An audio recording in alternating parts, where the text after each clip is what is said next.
What is up, everybody? It is the Boogeyman and I. Now, it is I, the Boogeyman, here, Title Boxing Club in Pittsburgh. Now, we still got a couple more weeks left of summer, couple more weeks left on that summer tour. So this week we're heading to beautiful Thailand, where the boxers there practice something called Muay Thai. Of course, fighting system, we teach that in our kickboxing classes. It involves the punches, but also elbows and knees and kicks, all kinds of stuff that's totally illegal in boxing. But one thing that they do use a lot that we're gonna borrow from this week is something called the long guard. Now, long guard is originally from Western boxing, but they use it a lot in Muay Thai fights because it has a lot of good defensive benefits. So what is this long guard, you ask? Well, first, what is our regular guard? Our regular guard is just our hands, where we put our hands and our elbows when we're boxing. Some people have a little bit different guards. We talked about the Philly shell a couple weeks ago. This is just the regular guard. Our hands are up by our cheeks. This is how everybody should learn how to box. Now, the long guard is a little different because we're going to extend our lead hand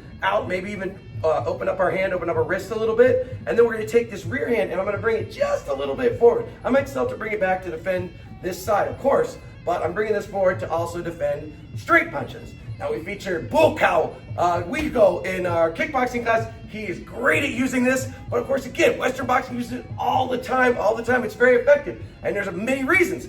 One is you're creating a nice physical barrier between you and your opponent, right? If my opponent wants to get in, I'm going to try to stop them so we can control them. We talked about the 4 Ps months ago, right? I'm posting, I'm controlling, I'm pinning, I'm pushing, I'm maybe pawing at them, right? So it gives me that good control, it gives me that barrier. It also provides traffic, right? They want to punch me. I've got all this traffic in the middle, visual and otherwise, that they don't want to have to deal with, that they want to try to hit me. So they're going to have to get through this.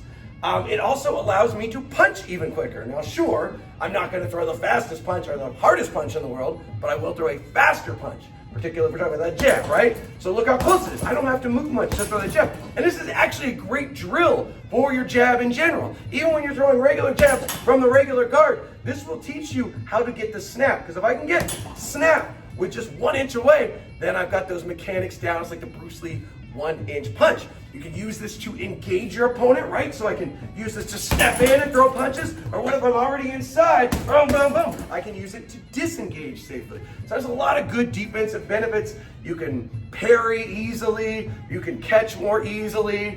It's just a good, I think, good defensive stance. I like to use it. Even a shorter fighter can use it. Gervonta Davis is very famous for using this too. He's a shorter fighter than most of the people he competes with. So anyone can do this, anyone can do it. Now, of course, it has risks. Everything has risks. So I got to worry, especially about that big overhand right coming over. I'm fighting an orthodox fighter. So we'll talk about how to mitigate those risks. Because that this week is how we do it. We mitigate risks with a long guard.